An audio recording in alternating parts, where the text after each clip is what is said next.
Hey, and welcome back. I'm Marshawn Olanio, your favorite shift relationship strategist, where I help Black Christian women to shift your mindset, shift the way that you are showing up, as well as shift your perspective around yourself, as well as the world, and even your relationship that you're in. So today we're talking about 9 relationship facts that you probably didn't know. Let's go ahead and jump into them. The first one is adventure.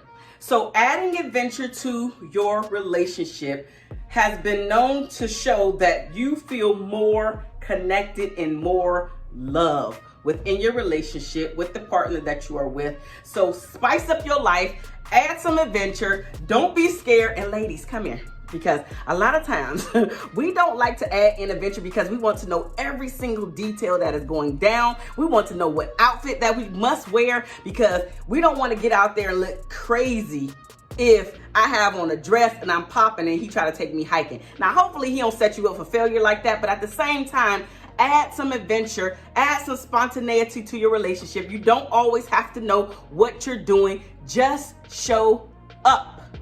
Get dressed, be comfortable, and maybe you can even bring an outfit change just in case what you have on doesn't suit what's actually happening. Maybe you can change your outfit just so you feel more comfortable. But the point is to add more adventure to your relationship, and specifically with the man that you're trying to build a relationship with, because we like to have fun.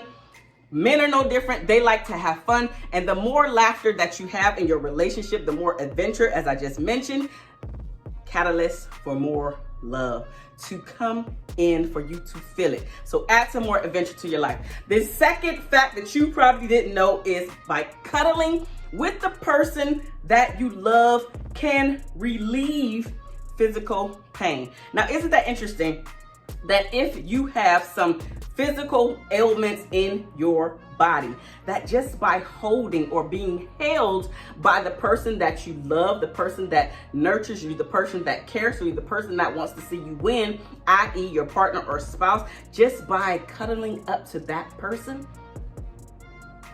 that pain that you are feeling starts to dissipate and disappear. So cuddle up some more to the one that you love, especially when you are feeling down. And I was actually watching a social media video. It's nobody in particular per se, but what happened touched my heartstrings and obviously touched the partner's heartstrings. So it was not cuddling per se, but this one young lady decided to go into the bathroom, and you may have seen it because it's pretty popular online. So she went into the bathroom where her man, I think he was actually her husband, so I'm just gonna call her husband. So when she went in the bathroom where her husband was, and she decided to do, I think it was called the hug challenge.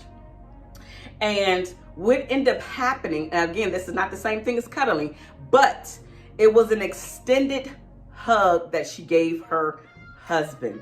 And literally he broke down. And I feel like it wasn't acting or them putting on the show, because she wanted to record because of the hug challenge itself, but it ended up turning into a deeper connection and a deeper bond for the two of them, where he was like, I needed that. I had such a long day and such a long week, and just you being here and reaching out, I needed that hug more than you could ever know. So he wasn't asking, he literally was in there. I'm pretty sure he was either he had on a do-rag, so he wasn't doing his hair, but I think he was cutting his beard or shaping it up. He was doing something like grooming. He was doing some grooming thing to himself. And it was just a really beautiful sight to see, where he was able to feel comfortable in that space. She had obviously created a safe space for him to be vulnerable enough to cry, not worry about her filming. He literally was crying right there. Now, you don't see him do the ugly cry or anything because her back is actually like facing him. And so we get to see her back and him just like into her. And so she had typed in what was actually happening, where he had gotten so very emotional just from the hug. So just imagine, right? Because her hug actually relieved some of his pain of the long week. So I really challenge you to go not only hug, but also to cuddle with your partner. You don't have to talk when you cuddle. You just have to, they have to know that you're there. And now listen, if you are the person, if you are the woman that's watching this and you want to get more cuddles, send this video to your man, right? So you two could be on the same page. Maybe you can't articulate it the way that I'm stating it here, but you still want him to hear it. send him this video so he can watch it. So maybe you two can have an open dialogue specifically about cuddling, but understanding that there is a deeper connection with cuddling to your partner, which again is to relieve pain.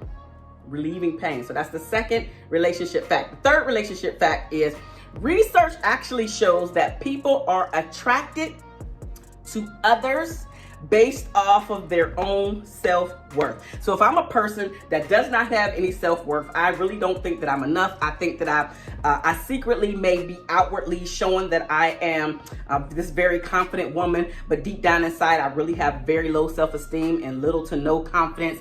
And when I'm speaking to others, again, outwardly, they think, or what I show to them, let me say it that way. What I show to them is that I'm this very confident woman, but deep down inside, I'm really not confident and I have very low self-esteem. Well, guess what? The man that you attract to you will understand that the man that you're going to attract to you is a person that's going to be suffering from something similar to you. It may not be the exact same thing, but it's very similar on the same wavelength. So in order to make sure that you are attracting a higher value man, or somebody that's going to bring even more status, but also I'm looking for a word that I can't find. And I'll probably type it in here later. But if you're looking for a man that's bringing more to the table than just like great sex, you want to have deeper conversations, you want to feel safe with him, then you have to be that as well. So if you understand what you're bringing to the table and how worthy that you are, guess what? You're going to attract a much worthier man. If you, like I mentioned before in the example, if you secretly have low self-esteem, even though you believe it's a secret, at some point your secrets are going to start exuding through your pores, and you're going to give off something that says I am insecure, and you're going to start showing up in this insecure way, and guess what? You're going to start to repel the man, and you're not going to have the relationship. So even when you think it's a secret, it's not a secret. He may not be able to pinpoint what's actually happening with you, but he knows something is off because now he's had time to see you in all of your glory. He's had time to have conversations with you. He's had time to see your reactions to things and how you respond to things. And if something ain't right, even if men cannot pinpoint it, they go along with their logic versus their heart more often than not, and you will lose. You will lose. So you are attracting the man exactly where you're at. In this example, I use low self-esteem or low confidence. And if you have that, trust me, you're going to attract somebody just like you are. Just like you are. So what I love to tell my clients is you really must start working on you before you get into the relationship. Ideally, right? In the perfect world, I would love to see nobody being in relationships until they have done their own work, because all of us have dealt with some type of childhood issues / traumas. And I know trauma is kind of a big word right now, but all of us have dealt with something where we felt like we were less than. I mean, it might not be that you were teased. And nowadays we're saying that it's not tease. They don't use the word tease. What do they use? The bully, right? So everything that somebody does to you, now you bullying them. Well, we didn't do that back in the day. We got teased, right? And we were able to move forward. Nobody went and shot up the school. I'm going down a rabbit hole. But what I will say is the more that you pour into yourself, the more that you understand what you're bringing to the table, you will be able to exude those energies out into the world, and you're going to start to attract the different type of energy. But you have to know where you're at. So ideally, that's my ideal world. Nobody dates until they understand and deal with their childhood junk that they're bringing into the relationship. However, you can still deal with your childhood junk. You can, and you actually must, in order to be able to have a deeper connection with your spouse. Now, I'm going to speed up because I didn't even realize we're already at 9 minutes. With that being said, number 4, the fourth relationship fact that you probably need to know is that you and your partner's hearts start to sync up after a long period of time of being together. So think about those couples that you know that have been together for decades, 10 years, 20 years, 30 years. After a period of time, and in those time frames, their heart and heartbeat starts to sync up. Now, isn't that such a beautiful thing? At least I believe this is a beautiful thing, but I also didn't even know that this was a thing that happens. And it happens just naturally. It's not something that they have to do. It's just after they've been together and around each other for an extended period of time, then their heart and heartbeat starts to sync up. And I really, really adore that.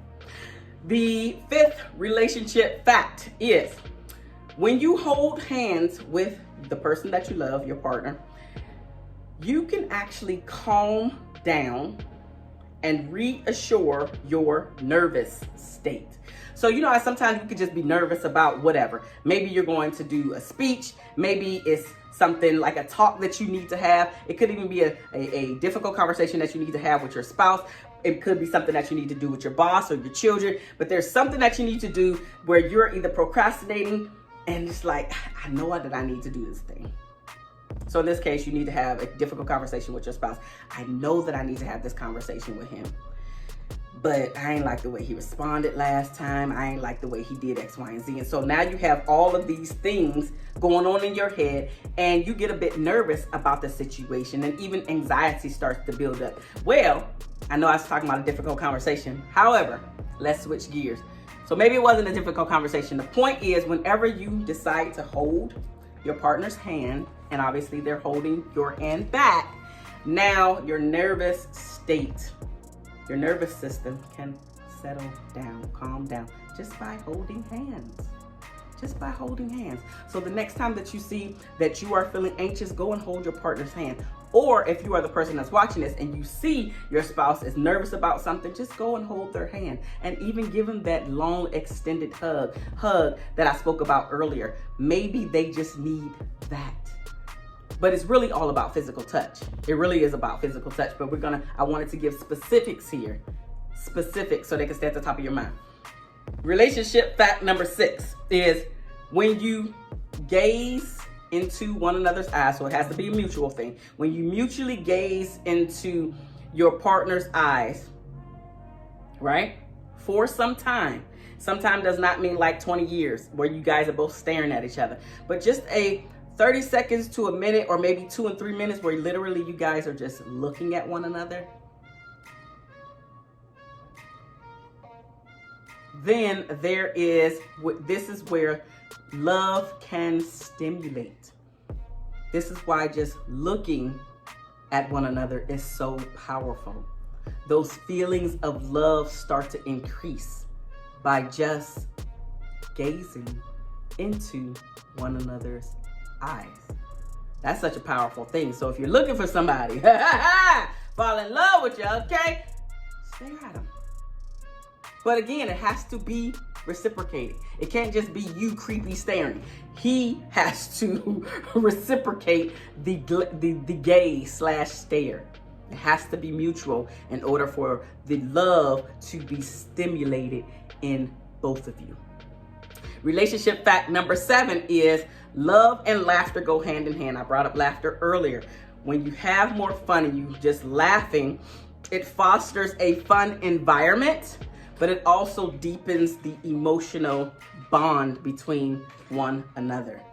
So love and laughter go hand in hand. Bring more love, bring more laughter into your relationship, and you're gonna see how much more emotionally connected the two of you are, because you're gonna understand one another on a deeper level. On a level that you didn't even know that you can understand one another on. Okay. Relationship fact number 8 is after a period of time, and I'm sure that you heard this before. I've also heard it with pets. What am I talking about? I'm talking about after a couple has been together for a significant amount of time and they start to look alike in appearance. And research actually shows this starts to happen around year 25. Around year 25, they start to really look alike in their appearance. And the happier the couple, the closer the similarity in appearance. So if they're a very happy couple, again, research says this happens around year 25. So if you know somebody that's been married about 25 years, 30 years, 40 years, 50 years, the happier ones really look alike. You may even think that it's their partner. You may even think that the partner is like a sibling, right? Because they look that much alike. But that is a telltale sign to let you know as an observer that they're happy. Like they're really happy. They're really happy if they have a significant similarities in their appearance. After, again, has to be at least 25 years. The ninth and final relationship fact that you probably did not know is that the longest married couple to date was married 86 years. 86 years. Not many people live 86 years. So to be married 86 years, that means they were at least in their, let's say, easy, close to 100. So I would say late 90s, somewhere in the hundreds for themselves. That's a long time. That is at least 2 lifetimes. At least 2 lifetimes for most people, because again, most people don't live to see 86. I think the number has gone up for ages, but I think the death average age has moved up. I think it's to 82 or 85 now. Either way, they've passed, their marriage passed the average years that people live.